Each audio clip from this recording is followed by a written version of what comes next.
Bonjour à tous, c'est Thibaut, j'espère que vous allez bien. Aujourd'hui on se retrouve pour une toute nouvelle vidéo. Dans cette vidéo, je vais vous présenter 4 animés incroyables où le héros perd le contrôle par rage. On est donc parti, générique. Donc on commence par les 7 Deadly Sins, ou en japonais Nanatsu no Taizai, un animé assez connu. Donc il y a 3 saisons, la saison 4 a été annoncée pour octobre 2020. Il y a les premières saisons sur Netflix, la dernière n'y est pas malheureusement, mais vous pouvez la trouver assez facilement en streaming. À mon avis, vous en avez déjà entendu parler, car en effet, il y a une sorte de petit bad buzz, parce qu'il y a un combat qu'on attendait tous depuis un certain moment, et l'animation n'a pas été au rendez-vous malheureusement. Cependant, l'animé reste très bon, et il n'est pas connu pour rien. De plus, certaines rumeurs diraient que le studio d'animation va être changé pour être remplacé par celui de Demon Slayer, rien n'est sûr, mais je pense que de toute façon, il y aura un changement au niveau de l'animation pour ne pas décevoir encore plus les fans. Si on parle du synopsis, les 7 Deadly Sins sont un groupe de chevaliers qui ont conspiré pour renverser le royaume de Britannia. Ils ont été éradiqués par les chevaliers sacrés, cependant certaines rumeurs laissent prétendre qu'ils sont toujours en vie. 10 ans plus tard, les chevaliers sacrés ont fait un coup d'état, emprisonnant le roi pour devenir les nouveaux dirigeants tyranniques du royaume. Elisabeth, la 3e fille du roi, passe ses journées à la recherche des 7 Deadly Sins, les seules personnes capables de récupérer le royaume des mains de ces tyrans. Durant ses recherches, elle perd conscience dans la taverne de Meliodas, un jeune garçon parcourant le monde en compagnie de son cochon. Rapidement, Elisabeth va se rendre compte que Meliodas n'est pas qu'un simple propriétaire de taverne, mais une personne à la puissance démesurée. Dans les 7 Deadly Sins, on va avoir un des personnages principaux, parce que voilà, c'est tous des personnages principaux avec Elisabeth, mais voilà, il y en a un, le capitaine, on va l'appeler le chef, tout simplement, qui va être le personnage principal. Et lui, en gros, il va avoir une sorte de malédiction, je vais essayer de pas vous en dire plus, mais qui va lui faire péter un câble parce que, en gros, voilà, il va être en boucle dans un moment et il va complètement péter un câble. La rage va prendre le dessus sur lui et il va perdre complètement le contrôle de son pouvoir. On a cette scène qui est assez incroyable, puis il y a beaucoup d'autres scènes assez cool. Les personnages sont très bons. Chaque personnage a un background assez développé et puis en plus on s'attache facilement au personnage, l'histoire est cool.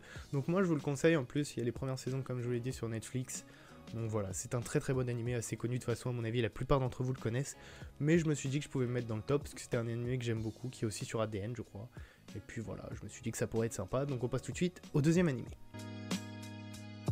Pour le deuxième animé, on va passer sur un animé qui pour moi est une petite pépite, je l'ai adoré, je pense qu'il est facilement rentré dans un de mes animés préférés. Il a quand même une fin un peu bâclée, pas bâclée mais je dirais qu'il y a un combat qui a été un peu bâclé, même si en regardant le manga je me suis rendu compte qu'il n'y avait pas grand chose qui différait, donc en fait c'est plus l'histoire qui n'a pas voulu développer ce combat. Donc cet animé c'est The Rising of the Shield Hero, je vais pas le dire en japonais parce que c'est assez galère, et donc il est disponible sur Crunchyroll. Le personnage principal féminin de cet animé a été élu meilleur personnage féminin de 2020 si je me trompe pas, ou 2019. Donc c'est un animé qui rentre dans plusieurs genres, action, aventure, drame, fantasy, psychologie, romance, et en gros cet animé est vraiment fou. C'est un isekai, donc voilà, le héros qui se fait transporter dans un autre monde. Donc je vais vous dire un peu l'histoire, le synopsis. Naofumi se voit un jour invoqué dans un monde fantastique avec 3 autres personnes afin de devenir le héros de ce monde. Dès leur arrivée, chacun se retrouve équipé d'une des 4 armes légendaires. Naofumi hérite d'un simple bouclier considéré comme le plus inutile des 4 équipements. En raison de son manque de charisme, Naofumi finit malheureusement avec une seule coéquipière tandis que les autres en avaient plusieurs. Donc voilà, c'est un peu le héros un peu nul au début. Et comme si cela ne suffisait pas, lors du 2e jour, il a été trahi, accusé à tort de viol par la dite partenaire. Méprisé de tous, du roi aux paysans, le jeune homme ne pense désormais plus qu'à se venger. Il va tout perdre dès le début. On va le bannir des terres, etc. parce qu'il aurait violé la fille du roi, ce qui est complètement faux, hein, on le sait depuis le début de l'animé. Juste que les gens ne le savent pas que c'est un complot. Ensuite, il va quand même réussir à trouver des compagnons, etc. Mais en gros, il va y avoir un alignement des astres. Il va avoir tellement de malheur, ce personnage, que tu te dis putain, miskin pour lui. En vrai, des fois, t'es là, tu fais non, mais arrêtez, enfin, franchement, c'est trop.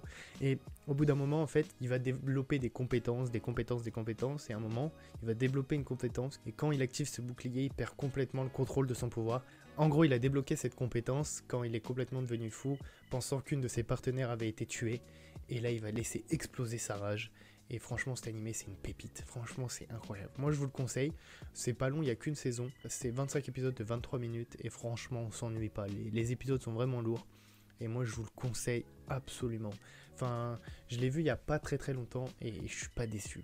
L'animé, je pense que dans ce top, c'est pas mon préféré. Parce que le préféré, c'est celui qui arrive après. Mais il est incroyable, franchement je vous conseille. De toute façon les 4 animés là que je vous propose, autant sur les autres si vous avez des petits doutes, ok ceux-là allez les voir, les 4 sont incroyables. Les 4 vraiment il faut pas hésiter. Le troisième animé, ça va peut-être rappeler des souvenirs à certains. J'ai décidé de le mettre parce que je l'aime beaucoup, je le connais depuis que je suis gosse, et puis comme il va bientôt reprendre, je me suis dit que c'était dans l'actualité. C'est tout simplement Bleach qui, voilà, après son arrêt en 2012, va reprendre. C'est un animé de 366 épisodes, 24 minutes, hein, c'est un gros animé. Moi je vous le conseille parce que je le trouve tellement sous-coté. En gros, les gens confondent beaucoup quand on disait les trois têtes à l'époque. Ils pensaient que c'était One Piece, Dragon Ball et Naruto. Dragon Ball, il était bien avant, c'était un peu le papa, tu vois.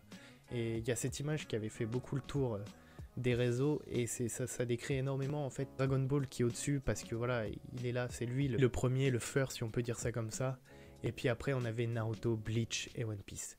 Vous allez me dire pourquoi il n'a pas eu cet engouement comme Naruto, One Piece ou Dragon Ball qui sont des animés incroyables. Si lui il est si incroyable que ça, pourquoi il n'y a pas cet engouement sur cet animé? Bah déjà je pourrais pas vous le dire parce que je suis pas devin, mais j'ai ma petite théorie là-dessus. En fait le problème c'est qu'il s'est arrêté en 2012, et faut bien se rendre compte que les mangas, tout ce qui est manga animé, il y a vraiment eu une période, et à cette période, bon c'était assez connu, mais ça allait, tu vois. Genre moi je me souviens que quand je regardais des animés, manga et tout, bah t'étais un peu un bolos bouffon, tu vois, quand t'étais fan de manga animé, t'étais pas le mec, c'était pas stylé à l'époque. Et il y a eu cet engouement où, voilà, beaucoup de personnes ont commencé à regarder ça parce que c'est cool. Ils se sont rendus compte que ça fait un peu comme l'ASMR, je sais pas, voilà. Au début, c'était hyper critiqué, puis maintenant, ça passe mieux. Bah, c'est pareil, les mangas, les gens trouvaient ça que c'était pour les bouffons, puis ils se sont rendus compte que c'était incroyable. Donc maintenant, il y a beaucoup plus de vues. Et le problème, c'est que comme il s'est arrêté en 2012, il a pas eu cet engouement. Comme One Piece, Naruto, Dragon Ball, ils ont continué. Lui, il s'est arrêté avant cette apparition de beaucoup de personnes, donc il a pas eu cet engouement, et c'est à mon avis pour ça qu'il est pas si connu. Mais il est quand même incroyable. Il est disponible sur ADN ou Netflix, donc franchement vous pouvez aller voir. Il n'y a pas toutes les saisons je crois, mais bon, ça se trouve facilement en streaming, et sur ADN il y a peut-être toutes les saisons. Kurosaki Ichigo, un étudiant de 15 ans aux cheveux orange qui aime la bagarre, comme son père, a la particularité de voir les fantômes ainsi que de pouvoir les toucher. Donc déjà, pas mal. Cela l'amène à rencontrer Kuchiki Rukia, un Shinigami, dieu de la mort, qui combat un holo. Le déroulement du combat amène Kuchiki à donner ses pouvoirs à Ichigo, qui devient alors lui-même un Shinigami. C'est maintenant son tour de protéger la ville des holos. Donc les holos, hein, ce seraient des esprits un peu vengeurs qui seraient là pour faire du mal aux vivants. Quand il perd complètement le contrôle, c'est qu'à un moment, c'est compliqué de pas vous spoiler, de vous l'expliquer, mais bon, à un moment il va avoir qu'on fait du mal à personnes qui sont chères, et il va perdre le contrôle de lui-même. Il va complètement laisser déchaîner son pouvoir, ce qui va l'amener à une transformation, je vous dis pas quoi. Et cette scène, elle est vraiment incroyable, parce que tu te dis que c'est fini, il a une blessure, mais t'imagines même pas, et pourtant, il y a cet énervement, cette rage, cette transformation, juste d'en parler, j'ai des frissons. Et donc, je vous le conseille, parce que Bleach, vraiment, incroyable, très très bon animé, je pense que vous allez adorer. Donc, on passe tout de suite au dernier animé. Re:Zero, Re:Zero, si on le dit en français. Très très bon animé, il a qu'une saison pour l'instant, 25 épisodes de 24 minutes. Il devait sortir en saison 2 à l'instant, je crois. Enfin, à l'instant, MDR. Non, mais dans cette période, je crois que ça devait sortir là, mois d'avril, mois de mai. Je sais plus quand, la saison 2 devait sortir. Malheureusement, à cause du Covid-19, ça a été repoussé en juillet. Ou je dis n'importe quoi, faut pas que je dise des choses que je sais pas, mais en tout cas, je sais que ça a été repoussé. Certains d'entre vous qui le connaissent vont se demander pourquoi il l'a mis, perd le contrôle et tout. Je vais vous expliquer. Puis en fait, je voulais absolument le caser parce que c'est un animé que j'adore et je le voyais pas rentrer dans d'autres tops que j'avais, parce que j'aurais pu faire un top isekai et tout, mais c'est pas hyper original, j'essaye de trouver des trucs un peu plus subtils.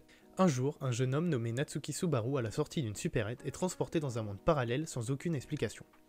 En essayant de comprendre pourquoi il se trouve ici, Subaru est attaqué par une bande de brigands, mais est sauvé par une jeune fille, Emilia. Pour la remercier de l'aide qu'elle lui a fournie, il décide à son tour de l'aider à retrouver une voleuse qui lui a dérobé quelque chose. Un beau jour, Emilia et Subaru sont attaqués et tués par une mystérieuse personne. Cependant, Subaru se réveille au lieu et au jour où il est arrivé dans ce monde. C'est à ce moment-là qu'il se rend compte qu'il peut retourner dans le passé après être mort.